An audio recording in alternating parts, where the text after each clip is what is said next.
बृहस्पति देव की जय। श्रीमन नारायण प्रभु की जय। श्रीमन नारायण प्रभु गुरु बृहस्पति देव जी की मैं पूजा अपने बालकनी में जो केले के रूप में गुरु बृहस्पति देव श्रीमन नारायण प्रभु विराजमान, उनका पूजन करके आ गई और अपने घर के मंदिर में भी अपने लड्डू गोपाल की सेवा कर उनको भोग लगाकर भोग आरती कर ली हूँ। अब मैं चल रही हूँ पाठ करने। गुरु बृहस्पति देव श्रीमन नारायण प्रभु की महिमा अपार है, लीला अपार है। श्रीमन नारायण नारायण हरि तुलसी महारानी नमो नमः, श्री हरि की पटरानी नमो नमः। गुरु बृहस्पति देव जी की जय हो। आपकी महिमा अपार है, आपकी लीला अपार है। श्रीमन नारायण नारायण हरि हरि हरि हरि हरि हरि ओम हरि हरि। श्रीमन नारायण नारायण हरि हरि श्रीमन नारायण नारायण हरि हरि हरि हरि ओम हरि हरि। प्राचीन काल में भारतवर्ष में एक बड़ा प्रतापी और दानी राजा राज्य करता था। वह प्रतिदिन नियम से मंदिर में भगवान का पूजन करने जाता था। वह ब्राह्मण और गुरु की सेवा करता था। उसके द्वार से कोई भी याचक कभी भी निराश होकर नहीं लौटता था। वह प्रत्येक बृहस्पतिवार को व्रत रखता एवं पूजन करता था। प्रतिदिन गरीबों की सहायता करता था, परंतु यह सब उसकी रानी को अच्छा नहीं लगता था। वह न तो व्रत करती, न भगवान की पूजा करती, न ही किसी को एक भी पैसा दान में देती थी। वह राजा को एक भी ऐसा करने से मना करती, लेकिन राजा नियम से व्रत पूजा दान आदि कार्य करता था। एक दिन राजा शिकार खेलने के लिए वन को चला गया। महल में रानी और दासी थी। उसी समय बृहस्पति देव साधु के रूप में महल के दरवाजे पर भिक्षा मांगने आए। साधु ने रानी से भिक्षा मांगी तो वह बोली, हे साधु महाराज, मैं इस दान और पुण्य से परेशान हो गई हूँ। इस कार्य के लिए तो मेरे पति देव ही बहुत हैं। इस समय वे यहाँ नहीं हैं। मुझे गृह कार्यों से समय नहीं मिल पाता है। मैं सोचती हूँ कि इस धन के रहने से तो निर्धन रहना ही अच्छा है, फिर यह सारा काम धाम तो नहीं करना पड़ेगा। इसलिए अब आप कुछ ऐसा उपाय बताएं कि सारा धन नष्ट हो जाए और मैं आराम से रह सकूं। साधु वेशधारी बृहस्पति देव ने कहा कि हे देवी, तुम्हें क्या कह रही हो? भला संतान और धन से कोई दुखी होता है? हे देवी, इन दोनों को तो सभी चाहते हैं। पापी भी धन और पुत्र की इच्छा करते हैं। यदि तुम्हारे पास धन अधिक है तो उसका सदुपयोग करो। भूखे मनुष्यों को भोजन कराओ, वस्त्रहीनों को वस्त्र दो, प्याऊ लगवाओ, ब्राह्मणों को दान दो, धर्मशाला खुलवाओ, कुआं तालाब बावड़ी बाग बगीचे आदि बनवाओ तथा निर्धनों की कुंवारी कन्याओं का विवाह कराओ, साथ ही यज्ञ आदि करो। इस प्रकार के कर्मों से तुम्हारा और तुम्हारी कुल का यश लोक परलोक में फैलेगा और तुम्हें स्वर्ग की प्राप्ति होगी। परंतु रानी पर साधु की बातों का कोई प्रभाव नहीं पड़ा। उसने कहा, हे साधु महाराज, मुझे ऐसा धन नहीं चाहिए जिसे मैं अन्य लोगों को दान देती रहूं तथा जिसे रखने और संभालने में ही मेरा सारा समय नष्ट हो जाए। साधु ने कहा, हे देवी, यदि तुम्हारी ऐसी इच्छा है तो जैसा मैं बताता हूँ तुम वैसा ही करना। इससे तुम्हारी यह इच्छा पूरी हो जाएगी। तुम बृहस्पतिवार के दिन घर को गोबर से लीपना, अपने केशों को पीली मिट्टी से अच्छी तरह से धोना, स्नान करना, राजा उस दिन हजामत करवाए, मांस मदिरा का सेवन करना और कपड़े धोबी के यहाँ धुलने डालना। इस प्रकार 7 बृहस्पतिवार तक करने से तुम्हारा सारा धन नष्ट हो जाएगा। यह कहकर साधु महाराज रूपी बृहस्पति देव वहां से चले गए। साधु ने जैसा कहा था, रानी ने 7 बृहस्पतिवार तक वैसा ही करने का निश्चय किया। साधु के कहे अनुसार कार्य करते हुए सभी के केवल अभी 3 बृहस्पतिवार ही बीते थे कि बृहस्पतिवार के दिन कोप से उसकी सारी धन संपदा नष्ट हो गई। भोजन के लिए भी वे दोनों तरसने लगे तथा सांसारिक भोगों से दुखी रहने लगे। तब राजा ने रानी से कहा, हे रानी, तुम यहाँ पर रहो, मैं परदेश जाता हूँ। यहाँ पर मुझे सभी मनुष्य जानते हैं, इसलिए मैं यहाँ पर कोई कार्य नहीं कर सकता। देश चोरी परदेश भीख बराबर है। यह कहकर राजा परदेश चला गया। वहाँ उसे कोई काम न मिला तो वह जंगल से लकड़ी काट कर लाने और शहर ले जाकर बेचने लगा। इस प्रकार वह अपना जीवन व्यतीत करने लगा। इधर राजा के बिना रानी दासी दुखी रहने लगी। उन्हें किसी दिन भोजन मिलता और किसी दिन वे केवल जल पीकर ही रह जाती। एक बार रानी और दासी को 7 दिन तक भोजन नहीं मिला तो रानी ने अपनी दासी से कहा, यहाँ पास ही के नगर में मेरी बहन रहती है, वह बहुत धनवान है, तू उसके पास जा, उससे 5 सेर बेझर मांग ला, जिससे कुछ दिन के लिए गुजर हो जाएगी। दासी रानी की बहन के यहाँ गई और उस दिन बृहस्पतिवार था। रानी की बहन उस समय बृहस्पति देव की पूजा कर रही थी। दासी ने रानी की बहन से कहा, हे रानी, मुझे आपकी बहन ने भेजा है, मुझे 5 सेर बेझर दे दो। दासी ने कई बार कहा, परंतु रानी की बहन ने कोई उत्तर नहीं दिया, क्योंकि वह उस समय बृहस्पति देव की व्रत कथा सुन रही थी। जब रानी की बहन ने दासी को कोई उत्तर नहीं दिया तो वह बहुत दुखी होकर लौट गई। लौटकर उसने रानी से कहा, हे रानी, आपकी बहन बहुत ही घमंडी स्त्री है, वह छोटे लोगों से बात नहीं करती है।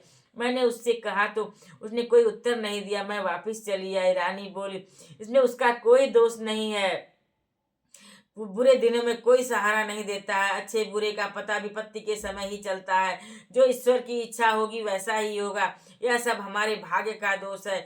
इधर जब रानी की बहन कथा सुनकर उठी तो उसने सोचा कि मेरी बहन की दासी आई थी, परंतु व्रत की कथा सुनने के कारण मैं उससे नहीं बोली, इससे वह बहुत दुखी हुई होगी। फिर भक्ति पूर्वक विष्णु भगवान का पूजन समाप्त कर वह अपनी बहन के घर गई और बोली, हे बहन, जब तुम्हारी दासी गई थी तब मैं बृहस्पति देव व्रत कथा सुन रही थी। जब तक कथा होती है तब तक न तो वहाँ से उठते हैं और न ही बोलते हैं, इसलिए मैं नहीं बोली। अब तुम बताओ कि तुमने दासी क्यों भेजी थी? रानी बोली, बहन, मेरे घर अनाज नहीं था, तुम तो घर की दशा जानती ही हो, इसलिए मैंने दासी को तुम्हारे पास 5 सेर बेझर लेने के लिए भेजा था। रानी की बहन ने कहा, बहन, बृहस्पति देव सबकी मनोकामना पूर्ण करते हैं, फिर जाकर देखो, शायद तुम्हारे घर में अनाज रखा हो।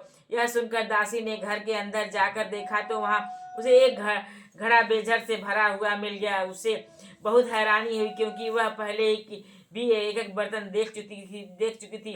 उसने बाहर आकर रानी को इस बारे में बताया। दासी ने अपनी रानी से कहा, हे रानी, देखो, वैसे भी अन्न के अभाव में हम तो रोज ही व्रत करते हैं, इनसे व्रत की विधि और कथा पूछकर हम भी व्रत किया करेंगे। दासी के ऐसा कहने पर रानी ने अपनी बहन से बृहस्पति देव के व्रत के बारे में पूछा। उसकी बहन ने बताया, बृहस्पतिवार के दिन व्रत कर बृहस्पति देव के दिन चने की दाल, मुनक्का, विष्णु भगवान का केले की जड़ में पूजन करना और दीपक जलाना, पीला भोजन करना चाहिए तथा कथा सुननी चाहिए। इस प्रकार करने से बृहस्पति देव प्रसन्न होकर अन्न, पुत्र, धन देते हैं तथा सारी मनोकामनाएं पूर्ण करते हैं। व्रत और पूजन की विधि बताकर रानी की बहन अपने घर को लौट गई। रानी और दासी दोनों ही निश्चय किया कि बृहस्पतिवार का दिन आएगा, बृहस्पति देव का पूजन जरूर करेंगी। 7 दिन बाद बृहस्पतिवार के दिन उन्होंने व्रत रखा। वे घुड़सवाल से जाकर चना और गुड़ बीन लाई। उस चने की दाल बनाकर उसे से वह गुड़ के से केले की जड़ विष्णु भगवान की पूजा की। अब पीला भोजन कहाँ से आवे, यह सोचकर दोनों बड़ी दुखी हुई, पर उनके व्रत करने के कारण बृहस्पति देव प्रसन्न थे।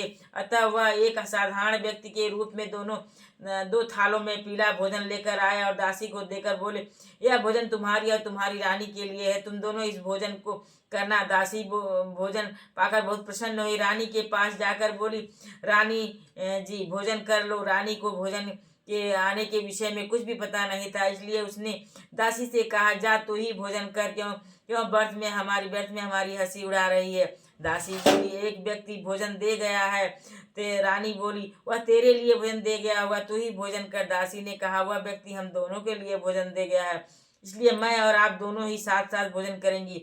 अब दोनों ने बृहस्पति देव को नमस्कार कर भोजन किया। उसके बाद दोनों प्रत्येक बृहस्पतिवार को बृहस्पति देव का व्रत और पूजन करने लगी। बृहस्पति देव की कृपा से उनके पास फिर से धन हो गया, परंतु रानी पहले की तरह आलस्य करने लगी। तब दासी ने कहा, देखो रानी, इसी कारण से सारा धन नष्ट हो गया था, अब बृहस्पति देव की कृपा से फिर से धन मिला है, तो तुम्हें पुनः आलस्य होने लगा है। बड़ी कठिनाइयों के बाद हमने यह धन पाया है, इसलिए तुम्हें दान पुण्य करना चाहिए, भूखे मनुष्य को भोजन कराना चाहिए तथा प्याऊ लगवाना चाहिए, ब्राह्मणों और दीनहीनों को दान देना चाहिए, कुआं, तालाब, बावड़ी आदि का निर्माण करवाना चाहिए, मंदिर, पाठशालाएं बनवानी चाहिए, निर्धनों की कुंवारी कन्याओं का विवाह करवाना चाहिए और धन को शुभ कार्यों में खर्च करना चाहिए, जिससे तुम्हारे कुल का यश बढ़े और तुम्हें स्वर्ग प्राप्त हो और पितर प्रसन्न हो। दासी की बात मानकर रानी इसी प्रकार सत्कार कार्य करने लगी। उसका यश चारों ओर फैलने लगा। उधर जब राजा परदेश गया तो वह वहाँ बहुत दुखी रहने लगा। वह प्रतिदिन जंगल में जाकर लकड़ियाँ बीन कर लाता और उन्हें शहर जाकर बेचता था। इसी प्रकार वह अपने दुखी जीवन को बड़ी कठिनाइयों से व्यतीत कर रहा था। एक दिन राजा दुखी होकर अपने बीते हुए दिनों को याद कर रोने लगा। तभी वहां बृहस्पति देव एक साधु के रूप में आए और राजा के पास आकर बोले, हे लकड़हारे, तुम इस सुनसान जंगल में किस चिंता में खोए हो बैठे हो, मुझे बताओ। यह सुनकर राजा की आंखों में आंसू आ गए और वह साधु को प्रणाम कर बोला, हे प्रभु, आप तो सब कुछ जानते हैं। यह कहकर राजा ने साधु को अपनी सारी कहानी सुना दी। महात्मा जी ने राजा से कहा, हे राजा, तुम्हारी पत्नी ने बृहस्पति देव का अनादर किया था, जिसकी वजह से वह तुम्हारी यह दशा हुई। अब तुम किसी प्रकार की चिंता न करो, भगवान तुम्हें पहले से भी अधिक धन देंगे। और तुम्हारी पत्नी ने बृहस्पति देव का व्रत करना प्रारंभ कर दिया। अब तुम भी बृहस्पति देव का व्रत किया करो और चने की दाल व गुड़ को जल के लोटे में डालकर केले की जड़ में पूजन करो। पूजन करने के बाद बृहस्पति देव की कथा कहो या सुनो। बृहस्पति देव भगवान तुम्हारी सारी मनोकामनाओं को पूर्ण करेंगे। साधु की बात को सुनकर राजा बोला, हे प्रभु, लकड़ी बेचने पर मुझे इतना पैसा भी नहीं मिलता है जिससे मैं भोजन करने के उपरांत कुछ बचा सकूं।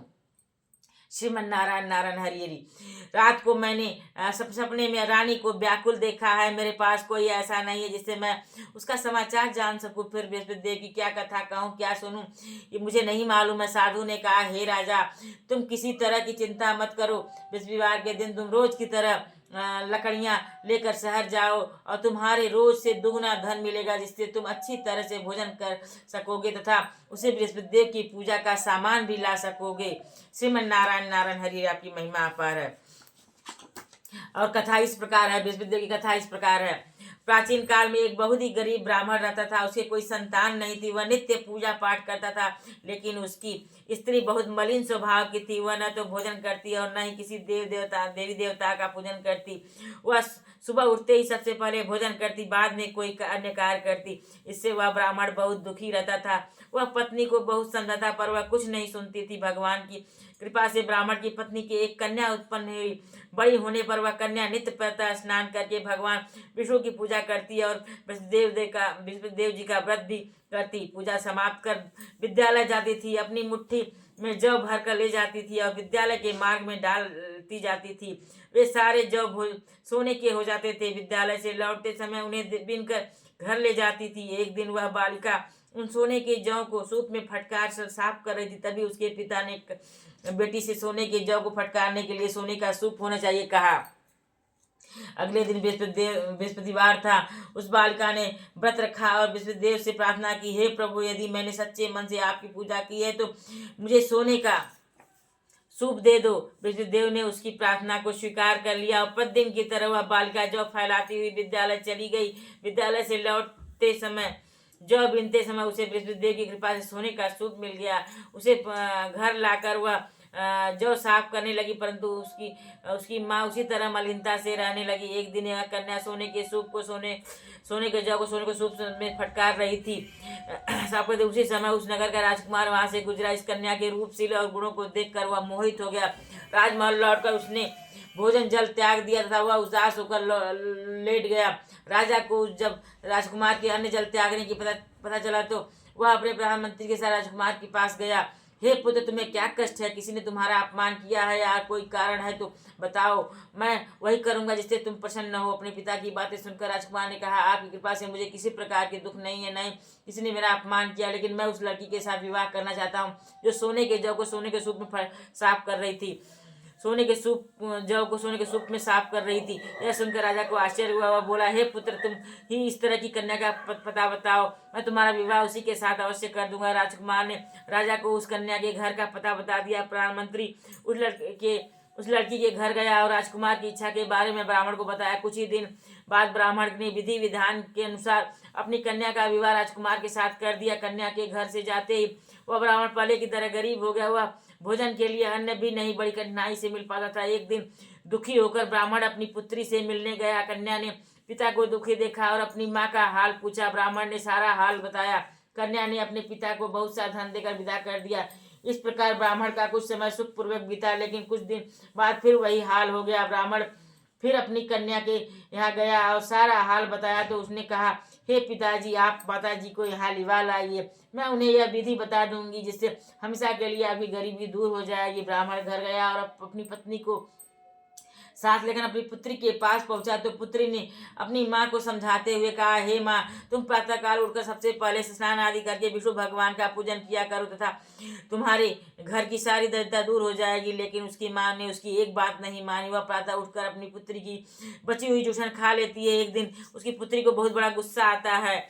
और तरह रात में उसने एक कोठरी में सारा सामान निकाल कर अपनी माँ को उसमें बंद कर दिया। प्रातःकाल उसे निकाल कर स्नान आदि करा कर पूजा पाठ करवाया तो उस ब्राह्मणी की बुद्धि ठीक हुई। अब वह नियम से पूजा पाठ करती है और प्रत्येक बृहस्पतिवार को व्रत रखती है।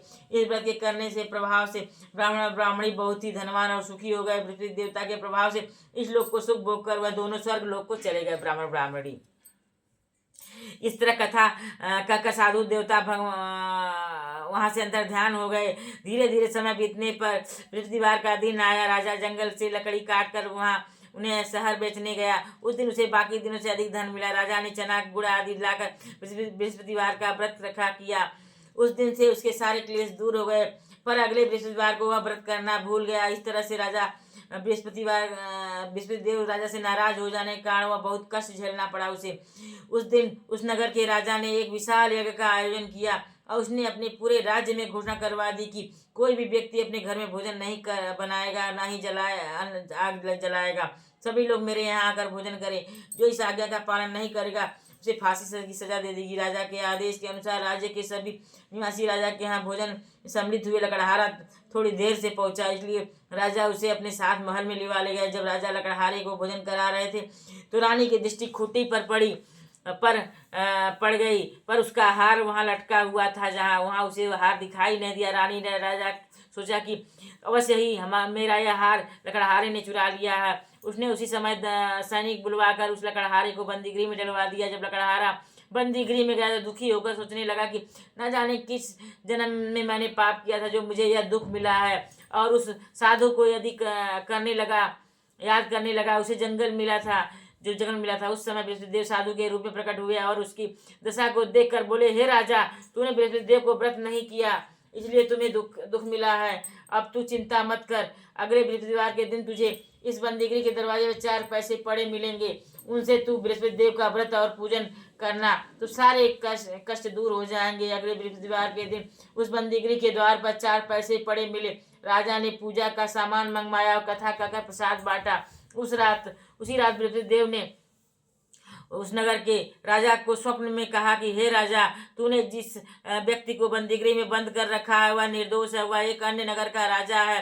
उसे छोड़ दे। रानी का हार उसी खूंटी पर लटका हुआ है। अगर तू उसे नहीं छोड़ेगा तो मैं तेरे राज्य को नष्ट कर दूंगा। प्रातः काल उठकर राजा ने योग्य सुंदर वस्त्र आभूषण देकर उसे विदा किया। इधर एक दिन रानी और दासी सोचने लगी कि न जाने राजा किस हाल में होंगे, उनकी कुछ पता नहीं है। उन्होंने बृहस्पतिदेव से प्रार्थना की और भगवान ने रात में राजा को स्वप्न में दर्शन देकर कहा, हे राजा, उठ, तेरी रानी तुझे याद कर रही है। अब तू अपने घर को देश को लौट जा। राजा प्रातःकाल उठकर सोचने लगा कि स्त्री जाति तो खाने और पहनने की बहुत शौकीन होती है। वह भगवान की आज्ञा मानकर वह अपने नगर को चलने लगा। राजा जब नगर के पास पहुंचा तो वहां उसे बहुत आश्चर्य हुआ। नगर में पहले से भी अधिक बाग, तालाब, कुएं, बहुत सी धर्मशालाएं और मंदिर आदि बने हुए थे। और राजा ने पूछा कि बाग और धर्मशालाएं किसके हैं। तब नगर के सभी लोग कहने लगी, यह सभी रानी और दासी ने बनवाए हैं। सुनकर राजा को आश्चर्य हुआ और गुस्सा भी आया। जब रानी ने यह सुना कि राजा आ रहे हैं तो वह अपनी दासी से बोली, देख, राजा हमें बहुत बुरी दशा में छोड़ गए थे। वह हमारी ऐसी दशा देखकर लौट न जाए, इसलिए तू दरवाजे पर जाकर खड़ी हो जा। रानी के आदेश पर दासी दरवाजे पर खड़ी हो गई। जब राजा आए तो उन्हें अपने साथ महल में लिवा लाई। तब राजा ने क्रोध में रानी से पूछा, बताओ यह धन तुम्हें कैसे मिला है। तब रानी ने उसे बतलाया कि यह सारा धन बृहस्पतिदेव का व्रत करने के कारण प्राप्त हुआ है। अब राजा ने निश्चय किया कि 7 दिन बाद तो सभी बृहस्पतिदेव की पूजा करते हैं। मैं रोज दिन में 3 बार कथा करूंगा, रोज व्रत करूंगा। अब हर समय राजा के दुपट्टे में चने की दाल बंधी रहती थी। वह दिन में 3 बार कथा करता था। एक दिन राजा ने सोचा कि अपनी बहन के यहाँ हो आऊं। यह सोचकर राजा घोड़े पर सवार होकर अपनी बहन के यहाँ चल दिया। मार्ग में उसे कुछ आदमी एक मुर्दे को लेकर जाते हुए दिखाई दे। राजा ने रोककर कहा, अरे भाइयों, मुझसे बृहस्पति भगवान की कथा सुन लो। वे बोले, लो, हमारा आदमी मर गया है, इसे अपनी कथा की पड़ी है। लेकिन कुछ व्यक्तियों ने कहा, अच्छा कहो, हम तुम्हारी कथा सुनेंगे। राजा ने चने की दाल निकाली और कथा करना शुरू कर दी। कथा में आधी होते ही मुर्दा हिलने लगा। कथा समाप्त होते ही वैसे ही राम राम राम करते हुए मुर्दा उठकर खड़ा हो गया। राजा वहां से आगे बढ़ा। चलते चलते शाम हो गई। आगे मार्ग में से एक किसान खेत में हल चलाता हुआ दिखा। राजा ने उससे कहा, अरे भैया, तुम बृहस्पतिवार भगवान की कथा सुन लो। किसान बोला, जितनी देर मैं तेरी कथा सुनूंगा उतनी देर मैं 4 हरया खेत जोत लूंगा। जा अपनी कथा किसी और को सुनाना। राजा आगे चलने लगा। राजा के वहां से जाते ही किसान के बैल पछाड़ खा के गिर गया और किसान के पेट में बहुत से तेज दर्द होने लगा। उसी समय किसान की माँ रोटी लेकर खेत पर आई। जब उसने अपने पुत्र की यह दशा देखी तो उसने सारा हाल पूछा। किसान ने सारी बात बताई। किसान की माँ दौड़ी दौड़ी राजा के पास गई। उसने कहा, मैं तुम्हारी कथा सुनूंगी, तुम अपनी कथा मेरे खेत पे चलकर कहना। राजा ने लौटकर खेत पर जाकर कथा कही और जिससे सुनते ही बैल खड़े हो गया और किसान के पेट में दर्द होना भी बंद हो गया। राजा अपनी बहन के घर पहुंचा।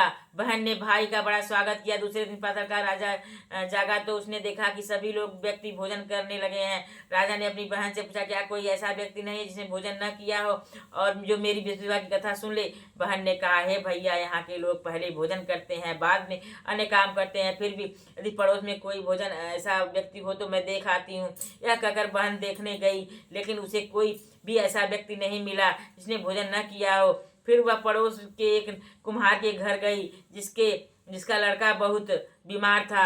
इस कारण उसके यहाँ 3 दिन से किसी ने भोजन नहीं किया था। रानी ने उस कुम्हार से अपनी भाई की कथा सुनने के लिए कहा तो वह तैयार हो गया। राजा ने उसके घर जाकर बृहस्पतिवार की कथा कही, जिससे सुनकर उसका लड़का ठीक हो गया। अब तो सभी लोग राजा की प्रशंसा करने लगे। एक दिन राजा अपनी बहन से बोला, हे बहन, अब मैं अपने घर चलूंगा, तुम भी तैयार होकर चलो। राजा की बहन ने अपनी सास से अपने भाई के साथ जाने की अनुमति मांगी तो सास ने कहा, चली जा, पर अपने लड़कों को साथ में ले जाकर न ले जाना, क्योंकि तेरे भाई कोई संतान नहीं है। बहन ने अपने भाई से कहा, हे भैया, मैं तो चलूंगी, लेकिन कोई बच्चा नहीं जाएगा। तो राजा बोला, जब कोई बच्चा ही नहीं चलेगा, तुम ही चलकर क्या करोगी। दुखी मन से राजा अपने घर को लौट गया और घर आकर राजा ने अपनी रानी से कहा, हम निसंतान है, इसलिए लोग हमसे परहेज करते हैं। वह भोजन आदि किए बिना ही शैया पर लेट गया।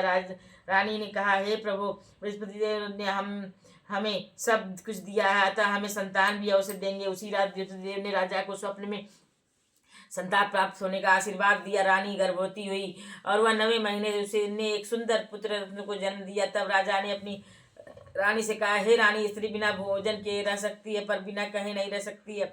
मेरी बहन के आने पर तुम उसे कुछ मत कहना। रानी ने हाँ कर दी। राजा की बहन यह शुभ समाचार सुनकर बहुत खुश हुई और बधाई लेकर अपने भाई के घर आई। तो रानी ने कहा, घोड़ा चढ़ी नहीं आई, गधा चढ़ी आई। राजा की बहन बोली, भाभी, मैं इस प्रकार से नहीं कहती तो तुम्हारी संतान कैसे होती। इस प्रकार जिसके मन में जो मनोकामनाएं होती हैं सभी को बृहस्पति देव पूर्ण करते हैं। जो व्यक्ति नियम से सद्भाव पूर्वक बृहस्पतिवार का व्रत करता है और कथा पढ़ता है, सुनता है, बृहस्पति देव उसकी सारी मनोकामनाएं पूरी करते हैं और सदा उसकी रक्षा करते हैं। जब रानी और राजा ने सच्ची भावना से बृहस्पति देव की कथा का गुणगान किया तो उनकी सारी इच्छाएं बृहस्पति देव ने पूरी कर दी। इसलिए सबको बृहस्पति देव की कथा सुनने के बाद प्रसाद लेकर जाना चाहिए। सच्चे हृदय से उनका मनन करते हुए जयकारा बोलना चाहिए। श्रीमन नारायण नारायण हरि। गुरु बृहस्पति देवता की जय। गुरु बृहस्पति देवता की जय। श्रीमन नारायण नारायण हरि हरि। गुरु बृहस्पति देव की जय हो। गुरु बृहस्पति देव की जय हो। श्रीमन नारायण नारायण हरि हरि। हरि हरि हरि हरि ओम हरि हरि। श्रीमन नारायण नारायण हरि हरि। चलो मैं आरती करने। ओम जय गुरु बृहस्पति देवा, छिन छिन भोग लगाऊं कदली फल मेवा। ओम जय गुरु बृहस्पति देवा। जय गणेश जय गणेश जय गणेश देवा। माता जाकी पार पिता महादेवा। एक दंत दयावंत चार भुजाधारी, मस्तक से प्रसव मोस की सवारी। पान चढ़ फूल चढ़ और चढ़ में लडुअन का भोग लग संत कर सेवा। अंधन को आँख कोड़िन को काया, बांझन को पुत्र देत निर्धन को माया। सूर शाम आय सफल की जय सेवा। जय गणेश जय गणेश देवा। माता जाकी पार्वती पिता महादेवा। जय गौरी गणेश की जय। लक्ष्मी गणेश की जय। बोले भंडारी की जय हो। आरती गुरु बृहस्पति देव की। ओम जय गुरु बृहस्पति देवा। जय गुरु बृहस्पति देवा। छिन छिन भोग लगाऊं कदली फल मेवा। ओम जय गुरु बृहस्पति देवा। तुम पूर्ण परमात्मा तुम अंतर्यामी जगत पिता जगदीश्वर तुम सबके स्वामी। ओम जय गुरु बृहस्पति देवा। चरणामृत निज निर्मल तुम पातक हरता सकल मनोरथ दायक कृपा करो भरता। ओम जय गुरु बृहस्पति देवा। दीन दयाल अनिधि भक्त हितकारी पाप दोष सब हरता भवबंधन हारी। ओम जय गुरु बृहस्पति देवा। सकल मनोरथ दायक सब संशय तारी विषय विकार मिटाओ संतन सुखकारी। ओम जय गुरु बृहस्पति देवा। जो कोई आरती तेरी प्रेम सहित गावे जेठानंद आनंद कर तो निश्चय पावे। ओम जय गुरु बृहस्पति देवा। आरती श्रीमन नारायण प्रभु जी की जय जय जय जय जय जय जय जय जय जय जय जय। आरती की जय जय जय जय जय। ओम श्रीमन नारायण नारायण हरि। ओम जय जगदीश हरे। स्वामी जय जगदीश हरे। भक्त जनन के संकट क्षण में दूर करे। स्वामी जय जगदीश हरे। जो ध्यावे फल पावे दुख बिन सह मन का सुख संपत्ति घर आवे कष्ट मिटे तन का। ओम जय जगदीश हरे। मात पिता तुम मेरे शरण गहूँ किसकी तुम बिन और न दूजा आस करूँ जिसकी। ओम जय जगदीश हरे। तुम पूर्ण परमात्मा तुम अंतर्यामी पार ब्रह्म परमेश्वर तुम सबके स्वामी। ओम जय जगदीश हरे। तुम करुणा के सागर तुम पालन करता मैं मूर्ख कल कामी कृपा करो भरता। ओम जय जगदीश हरे। तुम हो एक गोचर सबके प्राणपति किस विधि मिलूं दया मैं तुमको मैं कुमति। ओम जय जगदीश हरे। दीन बंधु दुख हरता तुम रक्षक मेरे करुणा हस्त उड़ाओ द्वार पड़ा तेरे। ओम जय जगदीश हरे। विषय विकार मिटाओ पाप हरो देवा श्रद्धा भक्ति बढ़ाओ संतन की सेवा। ओम जय जगदीश हरे। श्री जगदीश प्रभु जी की आरती जो कोई नर गावे कहत शिवानंद स्वामी सुख संपत्ति पावे। ओम जय जगदीश हरे। स्वामी जय जगदीश हरे। श्रीमन नारायण नारायण हरि हरि। श्रीमन नारायण नारायण हरि हरि। ओम भगवते वासुदेवाय नमः। ओम भगवते वासुदेवाय नमः। ओम भगवते वासुदेवाय नमः। ओम भगवते वासुदेवाय नमः। आरती कुंज बिहारी की श्री गिरधर कृष्ण मुरारी की। आरती कुंज बिहारी की श्री गिरधर कृष्ण मुरारी की। गले में बैजंती माला सिर पर सोह